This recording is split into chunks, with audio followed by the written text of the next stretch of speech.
तो नमस्कार दोस्तों, कैसे हो आप सब। और ये वीडियो जो है काफ़ी इन्फॉर्मेटिव होने वाली है और मेरा दावा है कि 100 में से कम 40 लोग तो इस चीज़ को नहीं समझते कि कैसे होता है, और इस कारण से बहुत सारे जो पोस्ट है उनको खाली छूट जाते हैं। मतलब कि कहना चाहिए जानकारी का अभाव में उसमें डालते नहीं। और चलिए इस चीज़ को आज मैं बिल्कुल इस वीडियो में क्लियर कर रहा हूँ। दूसरी बात, और आपको ज़्यादा अच्छे से तब समझ में आएगी जब आप क्वेश्चन करेंगे। किसी भी विज्ञापन जो निकला हुआ है उसका एग्जाम्पल देके आप मेरे को प्रश्न पूछिए। इसमें जो है मैं ओबीसी हूँ तो मैं डाल सकता हूँ, दिव्यांग हूँ तो डाल सकता हूँ, अनारक्षित में पद नहीं है तो डाल सकते हैं, मुक्त में पद है तो डाल सकते हैं या नहीं डाल सकते, या कौन डाल सकता है। इस टाइप से आप क्वेश्चन कीजिए और जी भर के क्वेश्चन कीजिए, ठीक है। लेकिन आप विज्ञापन का स्क्रीनशॉट लेके क्वेश्चन करेंगे तभी जो है मैं रिप्लाई कर पाऊँगा। और ये कहाँ कर पाएंगे आप? टेलीग्राम चैनल पर कर पाएंगे, जो कि इस वीडियो के डिस्क्रिप्शन में आपको मिल जाएगा। तो चलिए चलते हैं मेरे कंप्यूटर स्क्रीन पर और आज इस प्रॉब्लम को सॉल्व करते हैं। तो चलिए मेरे पास देखिए, ये एक एक्सेल सीट मैं बनाया हूँ और ये रिक्त पदों पर विज्ञापन जारी हुआ है। और मैंने जानबूझकर ऐसा विज्ञापन लिया है जिसमें एक एक एक इस प्रकार से कुल 6 पद हैं, क्योंकि जब बहुत सारे पद रहते हैं ना तो कोई कन्फ्यूजन रहता है, सब डाल देते हैं क्योंकि कहीं ना कहीं तो होगा कह के, ठीक है। तो ऐसा ही जानबूझकर मैंने लिया है। और ये मान के चलिए फॉर एग्जांपल के लिए, वैसे राजनांदगांव में भी जो निकला हुआ है ना, राजनांदगांव में नहीं निकला है डाटा एंट्री ऑपरेटर, पर चलिए फॉर एग्जाम्पल ये करंट में निकला हुआ है, कहीं मेरे को याद नहीं आ रहा है, लेकिन ये अभी अभी ही निकला हुआ है, ठीक है। खैर ये फॉर एग्जांपल के लिए है, ऐसे ही निकलता है। देख लीजिए यहाँ अनारक्षित, मुक्त, आरक्षित पद, अनुसूचित जाति, अन्य, इसमें भी मुक्त है, महिला है, दिव्यांग है, मुक्त है, महिला है, दिव्यांग है। ये सब चीज़ क्या होता है, कैसे होता है, कैसे ये फॉर्म किसको डालना चाहिए इसमें, ये सब के बारे में चर्चा करेंगे।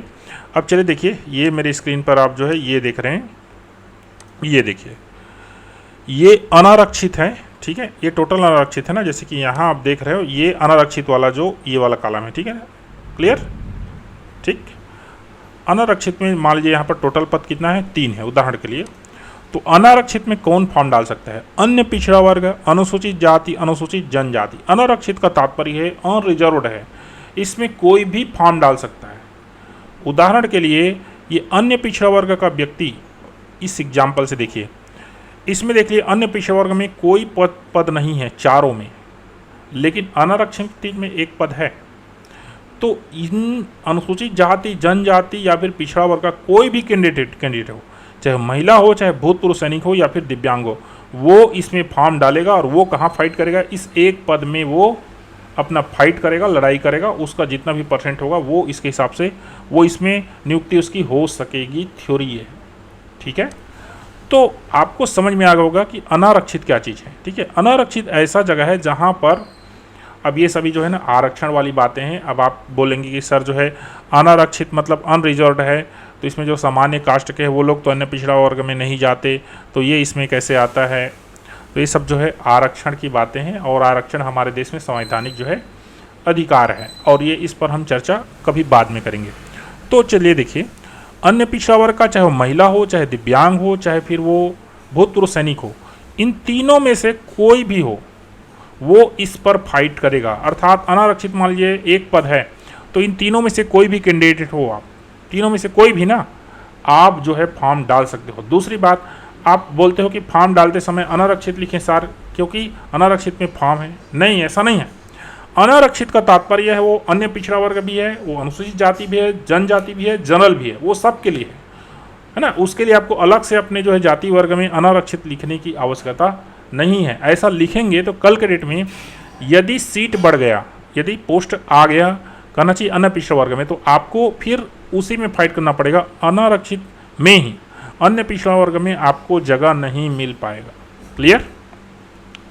अब दूसरा देखिए, ये सामान्य सी बात है, अन्य पिछड़ा वर्ग, अनुसूचित जाति, अनुसूचित जनजाति में ये होता है, इसको अनारक्षित नहीं, इसको हमको यहाँ पर मुक्त लिखना चाहिए, ठीक है। यहाँ पर थोड़ा सा मिस हो गया है, ये क्या होना चाहिए? मुक्त होना चाहिए। और शायद हमने इसको किया था, लेकिन F5 करें तो ये क्या चल रहा है भाई? हाँ, ये मुक्त है, ठीक है। अब मुक्त का तात्पर्य क्या है? अन्य पिछड़ा वर्ग में, ठीक है ना, अन्य पिछड़ा वर्ग में ही ना हमने ये अनुसूचित जाति जनजाति का भी होता है ना, तीनों का अलग अलग होता है, लेकिन हम फिलहाल अन्य पिछड़ा वर्ग की बात करें तो अन्य पिछड़ा वर्ग में चाहे वो महिला हो, चाहे वो पुरुष हो, चाहे दिव्यांग हो, चाहे फिर वो क्या हो, भूतपूर्व सैनिक हो, वो चारों इस मुक्त पद में फाइट करेंगे। ठीक है, चारों के चारों इस मुक्त पद में फाइट करेंगे। क्लियर? ठीक है, पहले क्या होता है, पूरा टोटल पोस्ट पे आरक्षण, उसके बाद जो आरक्षित पद है अन्य पिछड़ा वर्ग या फिर अनुसूचित जाति जनजाति, उनके लिए जो पद आरक्षित हैं, उनमें जो पद आरक्षित है कौन है, जैसे अन्य पिछड़ा वर्ग के लिए मान लीजिए 10 पद आपके पास हो गया, उसके बाद उस पदों में अन्य पिछड़ा वर्ग के ही महिला, दिव्यांग, भूतपूर्व सैनिक, इनको आरक्षण मिलता है। ठीक है, क्लियर? तो मुक्त का मतलब आपको समझ में आ गया होगा। मुक्त में यदि पद है तो आप महिला हैं, चाहे दिव्यांग है, चाहे भूतपूर्व सैनिक है, वो उसमें फाइट करेंगे। अब चलिए एक चीज़ पर अब चर्चा करते हैं जो सबसे है।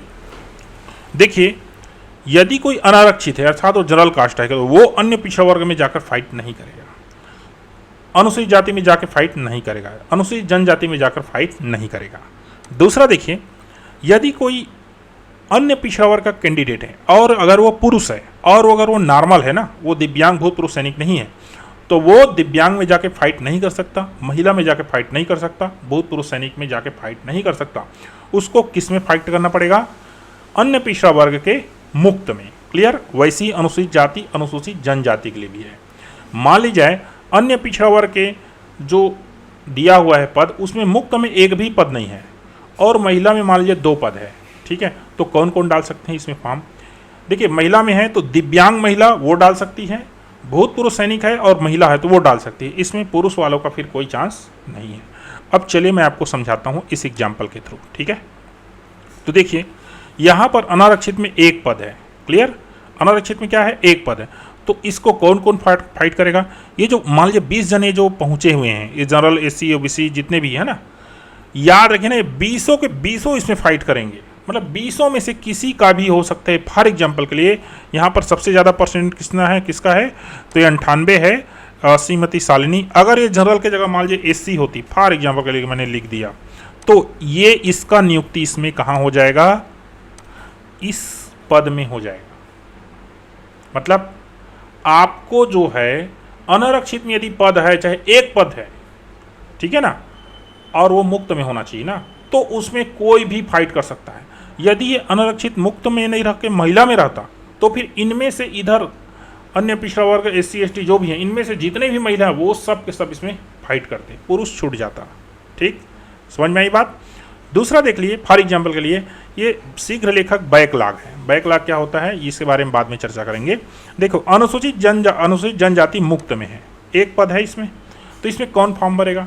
देखो, ये पद किसके लिए आरक्षित है, अनुसूचित जनजाति के लिए।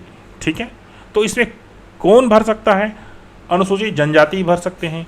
अनुसूचित जनजाति में से भी महिला, भूतपूर्व सैनिक और दिव्यांग, ये तीनों भर सकते हैं। क्यों?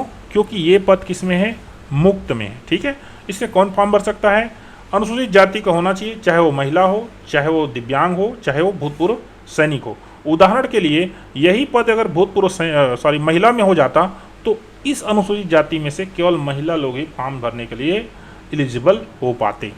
अगला पोस्ट देखिए, डाटा एंट्री ऑपरेटर। इसमें अनारक्षित में 1 पद है और अन्य पिछड़ा वर्ग में 1 पद है। ठीक है, तो 1 पद तो अनारक्षित में मिल गया ना आपको। तो इसमें जितने भी लोग हैं ना, अनुसूचित जाति, अन्य पिछड़ा वर्ग, अनुसूचित जनजाति, ये सब के सभी से 1 पद के लिए क्या करेंगे, फाइट करेंगे। अन्य पिछड़ा वर्ग में 1 पद है, तो अन्य पिछड़ा वर्ग किसमें है, मुक्त में है ना, मतलब अन्य पिछड़ा वर्ग के मुक्त में है। क्लियर? वो किसी महिला, भूतपूर्व सैनिक या दिव्यांग के लिए रिजर्वेड नहीं है।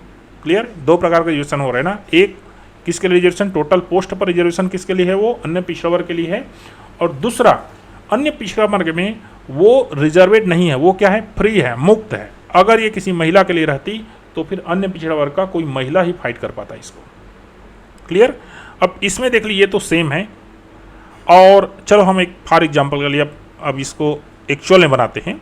तो चलिए देखिए, हम बात करते हैं इसी सहायक ग्रेड 3 टाइपिस्ट सेल अमीन के लिए 1 पद अनारक्षित है और 1 पद अन्य पिछड़ा वर्ग के लिए। ठीक है, तो इसमें इस लिस्ट के अनुसार से मान लीजिए इस प्रतिशत बेस से नियुक्ति होना है, तो किसकी नियुक्ति होगी, तो देखिए ये अनारक्षित है, तो अनारक्षित में सबसे ज़्यादा परसेंट किसका है? तो देखिए सबसे अनारक्षित का तात्पर्य क्या है? यहाँ SC ST OBC नहीं ना, कोई भी इसमें सो सकता है। तो 89, 58, 85, 56, 51, 95, ये 98 है, ये 98 SC, ये इनका किस में हो जाएगा? अनारक्षित में हो जाएगा, ये सहायक ग्रेड 3 बन जाएगी।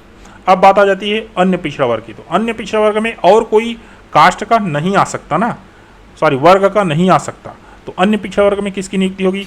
देखो अन्य पिछड़ा वर्ग में कौन कौन है? अन्य पिछड़ा वर्ग का ये है और OBC का ये है। इसको कलर को हमको थोड़ा चेंज करना पड़ेगा, तब हमको ज़्यादा समझ में आएगा। अरे यार ये तो पूरा डार्क हो गया। ये OBC है और ये OBC है, ये OBC है, ये भी OBC है, ये भी OBC है और ये भी OBC है। क्लियर? तो देखो अब इसमें कौन सबसे ज़्यादा है? तो 58 है, 75 है, 89 है और 87 है और 93 है। ये ले लीजिए। ये कुमारी सरस्वती जो है ना, इनका नियुक्ति किस में हो जाएगा? अन्य पिछड़ा वर्ग में हो जाएगा। किनका है? इनका 93। भले इससे ज़्यादा 95 किसका है? महेंद्र का है, जो कि जनरल का है। लेकिन चूंकि ये पद किस में है? रिजर्वेट में है ना, रिजर्वेट कैटेगरी में है, तो इसमें केवल अन्य पिछड़ा वर्ग का ही हो सकता है और किसी का नहीं हो सकता। मेरी बात आप लोग समझ गए होंगे, ठीक है? तो इनका नियुक्ति कहाँ हो जाएगा? इस एक पद में हो जाएगा, इसमें। क्लियर? अब इसको एक बार समझ लीजिए। शीघ्र लेखक में एक पद है, वो भी अनुसूचित जनजाति का है, वो भी किसमें है? मुक्त में है। तो ये किसकी नियुक्ति होगी इसमें से? देखिए ST में देखिए, एक ये है 78 है और ये है 56 है और ये है 85 है और ये PWD है और ये ST है 89 है। ये देखिए PWD 85 है, लेकिन ये पद क्या है? रिजर्वेट कैटेगरी में नहीं है। इस कारण से ये जो सावित्री हैं, फीमेल है, ST कास्ट के 89%, उनका किस में हो जाएगा? इसमें हो जाएगा शीघ्र लेखक बैकलॉग में। क्लियर? समझ गए आप? अब चलिए मैं आपको एक एग्जाम्पल के लिए बता रहा हूँ। इसमें एक आध पद और घुसाते हैं और फिर आपको जो है मैं उसका जो है परिणाम बताता हूँ। अब आप ले लीजिए फॉर एग्जाम्पल के लिए ये हम ले लेते हैं अन्य पिछड़ा वर्ग, ये दिव्यांग में ले लेते हैं एक पद। इसमें उदाहरण के लिए हम इसमें लिख देते हैं फॉर एग्जाम्पल के लिए एक पद। क्लियर? ये एक पद यहाँ पर, अरे यार ये हो गया एक, अब तो खराब ऊपर में लिखना चाहिए था इसको, यहाँ ये तो बड़ा भी नहीं हो रहा है, तो बड़ा कैसे? छोड़ो, एक पद है इसमें। अब देखिए ये एक पद है और ये किस में है? अन्य पिछड़ा वर्ग में है, रिजर्वेट कैटेगरी में है। और रिजर्वेट कैटेगरी के सब रिजर्वेट कैटेगरी में किस में है? ये दिव्यांग में है। तो इसमें किसकी नियुक्ति होगी? केवल दिव्यांग जो अन्य पिछड़ा वर्ग से बिलोंग करता हो। तो अन्य पिछड़ा वर्ग कहाँ है इसमें? ये सब अन्य OBC लिखा है। अब इसमें OBC में PWD कौन है? तो ये है, एक ये है और ओनली यही है। तो ये रोशन का नियुक्ति किस में हो जाएगा? इस पद में हो जाएगा, दिव्यांग में। क्लियर? बात को समझे आप? ठीक है, चलिए एक और एग्जाम्पल हम यहाँ लेते हैं। यहाँ पर अनुसूचित जाति, मान लीजिए इसमें एक पद है, ये लीजिए एक पद यहाँ दे दिए हमने, ये ले लीजिए। अब देखिए क्या होगा अरे यार ये तो कहाँ चला गया? ठीक है, तो इस एक पद में किसकी नियुक्ति होगी इसकी बात करते हैं। किसके पद में? इस एक पद में। ये किस में है? अनुसूचित जाति में है, ठीक है, और रिजर्वेट कैटेगरी में है। ये मुक्त में नहीं है, किस में है? महिला में है। तो कोई महिला ही इसको फाइट कर पाएगी। क्लियर? और महिला होना चाहिए, चाहे वो भूतपूर्व सैनिक भी हो सकता है या फिर दिव्यांग होना है, लेकिन वो ST ही होना चाहिए, शेड्यूल ट्राइब ही होना चाहिए। तो देखिए इसमें ST कौन है? महिला ये हैं, सावित्री हैं, और शायद इन्हीं का तो सबसे ज़्यादा परसेंट था ना, तो यही हो जाएंगी, क्योंकि ST में तो और कोई ज़्यादा परसेंट में नहीं है। चलिए इसको हम डाउन कर लेते हैं, उदाहरण के लिए हम तो लेना है। तो इसको मान लीजिए ये 81 है, तो ये ST PWD जो है, अब देखिए ये तो जितेंद्र है जो कि पुरुष है, ये किस में है? महिला में है, तो इसका तो होगा नहीं। तो और ST जाते हैं, ये क्या है? ये रोशन सिंह है, ये भी पुरुष है, तो ये भी इसका भी नहीं होगा। ये ST मेल है, ये इसका भी नहीं होगा। ST फीमेल केवल एक ही है, सावित्री का, इसलिए इसका नियुक्ति इस पद में हो जाएगा। समझ गए बात को आप लोग? अब देखिए इसका सार आप समझिए, है ना। जो अनारक्षित पद है उसमें हर एक कैंडिडेट फाइट करेगा, चाहे वो जनरल हो, चाहे ओबीसी हो, चाहे वो एसटी हो, चाहे वो एससी हो, चाहे वो दिव्यांग हो, चाहे महिला हो, चाहे भूतपूर्व सैनिक हो। ठीक है, यदि वो रिजर्वेट कास्ट का मुक्त, रिजर्वेट कैटेगरी का मुक्त में है, जैसे अन्य पिछड़ा वर्ग का मुक्त में है, तो अन्य पिछड़ा वर्ग के जितने भी जो सब रिजर्वेट कैटेगरी है, महिला है, भूतपूर्व सैनिक है, या फिर विकलांग है और सॉरी दिव्यांग है, वो तीनों इसमें फाइट करेंगे। इसमें एक सवाल और बनता है कि सर जो है अन्य पिछड़ा वर्ग मुक्त है तो महिला को कितना परसेंट मिलता है, भूतपूर्व सैनिक को कितना मिलता है, इसके भी लिए फिर हम अलग से कोई वीडियो जो है बनाएंगे।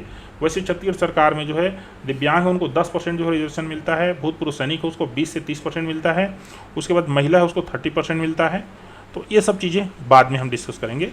मेरे ख्याल से मैंने आपको समझा दिया कि ये मुक्त क्या चीज़ होता है।